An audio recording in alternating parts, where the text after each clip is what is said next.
Hi guys, happy lunchtime. Ito yung ulam namin, cucumber and kamatis. Isdang cute. May kwento ako sa inyo.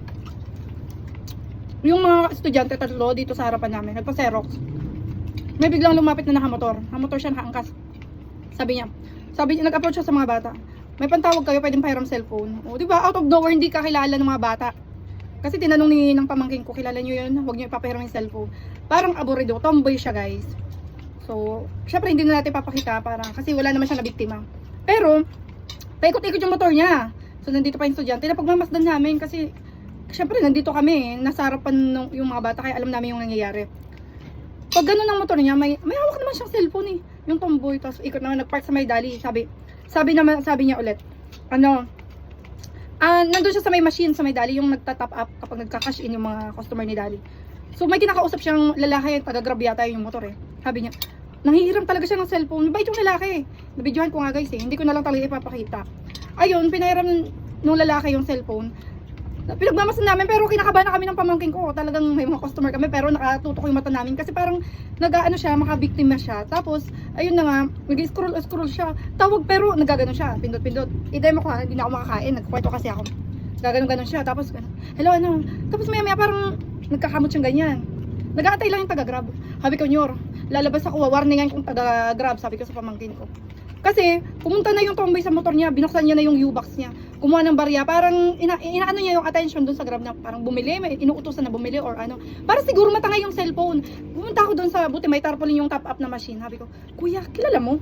Hindi yata ako naiintindihan pero naggaganon ako, kilala mo. Kasi sabi ko, paikot-ikot yan. Yung cellphone mo, kunin mo. Ganon ako. Buti, sabi ko, maniwala ka sa akin, kunin mo yung cellphone. Naggaganon lang ako, yung para hindi ako marinig. Nakatalikod kasi yung tomboy, nakaharap na sa motor niya.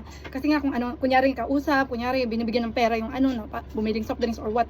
Hindi ko alam pero naririnig ko na bumili, may pera.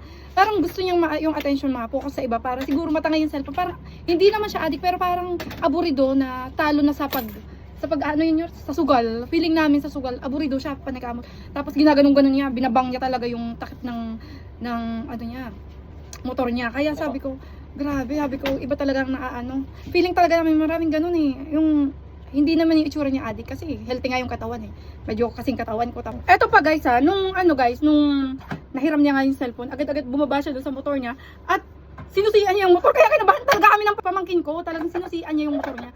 Tapos siguro na-realize niya kung paano niya didiscarte na makuha yung cellphone. So sa U-box siya nag-open. Yun na nga, doon na siya kuha ng pera, kunyari kausap, parang inaaliw niya yung taga-grab. Gusto niyang tangayin yung cellphone eh. Kitang-kita, ayoko mag-judge pero ganun talaga yung namamasdan namin kasi kumuha lang siyang barya, parang gusto niyang kumuha, pinagsosoft drinks o ano. Basta kunyari may kausap, tapos instead na makita ko, parang nag-i-scroll kasi siya eh. Natatanaw namin, nasa harap lang eh. Pumasok na naman, tapos, ayun na nga, napilit nga niya si tomboy na maibalik ng cellphone, umalis na yung taga-grab.